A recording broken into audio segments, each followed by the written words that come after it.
ಕದನ ಘೋಷಣೆ ಮಾಡಿದಾಗ ನಾವು ಸಂಪೂರ್ಣ ಬೆಂಬಲವನ್ನು ಕೊಟ್ಟಿದ್ದೇವೆ. ಪಾಕಿಸ್ತಾನಕ್ಕೆ ಸರಿಯಾದ ಪಾಠ ಕಲಿಸಬೇಕು, ಇನ್ನೊಮ್ಮೆ ಇಂಥ ದುಸ್ಸಾಹಸಕ್ಕೆ ಕೈ ಹಾಕಬಾರ್ದು ಅಂಥೇಳಿ ಕದನ ಮಾಡುವಂಥದಕ್ಕೆ ನಾವು ಸಂಪೂರ್ಣ ಬೆಂಬಲವನ್ನು ಕೊಟ್ಟಿದ್ದೇವೆ. ಆದರೆ ಕದನ ವಿರಾಮ ಘೋಷಣೆ ಮಾಡುವಾಗ ಯಾವ ಉದ್ದೇಶ ಇಟ್ಕೊಂಡು, ಯಾವ ಗುರಿ ಇಟ್ಕೊಂಡು ಕದನವನ್ನು ಆರಂಭ ಮಾಡಿದ್ವಿ, ಆ ಗುರಿ ಈಡೇರಿತ್ತಾ ಅನ್ನುವಂಥದ್ದು ಪ್ರಶ್ನೆಗೆ ಇವತ್ತಿಗೂ ಉತ್ತರ ಇಲ್ಲ.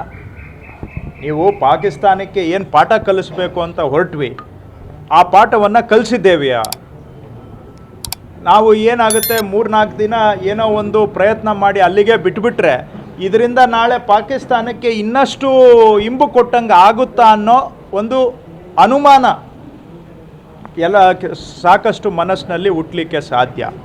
ಹಾಗಾಗಿ ಪ್ರಶ್ನೆಗೆ ಸ್ಪಷ್ಟವಾದಂಥ ಉತ್ತರ ಇಲ್ಲದೇ ಇರುವಂಥ ಪ್ರಶ್ನೆ ಯಾವುದು ಅಂದರೆ, ಪಾಕಿಸ್ತಾನಕ್ಕೆ ನಾವು ಕದನ ಮಾಡೋದು ಸರಿ, ಅವ್ರಿಗೆ ಮತ್ತೆ ನಮ್ಮ ಆಂತರಿಕ ವಿಷಯದಲ್ಲಿ ಬೆರಳು ತೂರಿಸ್ದಂಗೆ ಪಾಠ ಕಲಿಸ್ತೀವಿ ಅಂತ ನಾವು ಹೊರಟು ಮತ್ತು ಯಾಕೆ ಸಡನ್ನಾಗಿ ಕದನ ವಿರಾಮ ಮಾಡಿದ್ದು ಅನ್ನುವಂಥದ್ದು ಅಮೇರಿಕ ಹೇಳಿದರು ಅನ್ನೋ ಕಾರಣಕ್ಕೆ ಮಾಡಿದ್ವಾ?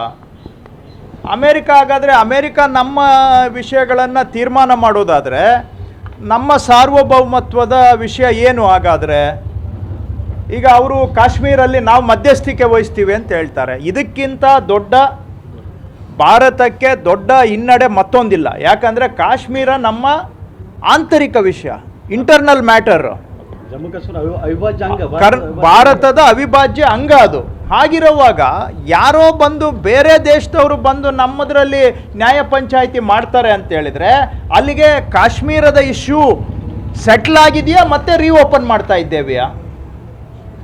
ಇವೆಲ್ಲ ಪ್ರಶ್ನೆಗಳಿಗೆ ಇವತ್ತು ಉತ್ತರ ಇಲ್ದಂಗಾಗಿದೆ. ಬರೀ ಭಾಷಣ ಮಾಡಿಬಿಟ್ರೆ ಉತ್ತರ ಸಿಗೋದಿಲ್ಲ. ಈ ಪ್ರಶ್ನೆಗಳಿಗೆ ಕೇಂದ್ರ ಸರ್ಕಾರ ಸ್ಪಷ್ಟವಾದಂಥ ಉತ್ತರ ಕೊಡಬೇಕು ಅಂತ ನಾವು ಆಗ್ರಹ ಮಾಡ್ತಾ ಇದ್ದೇವೆ.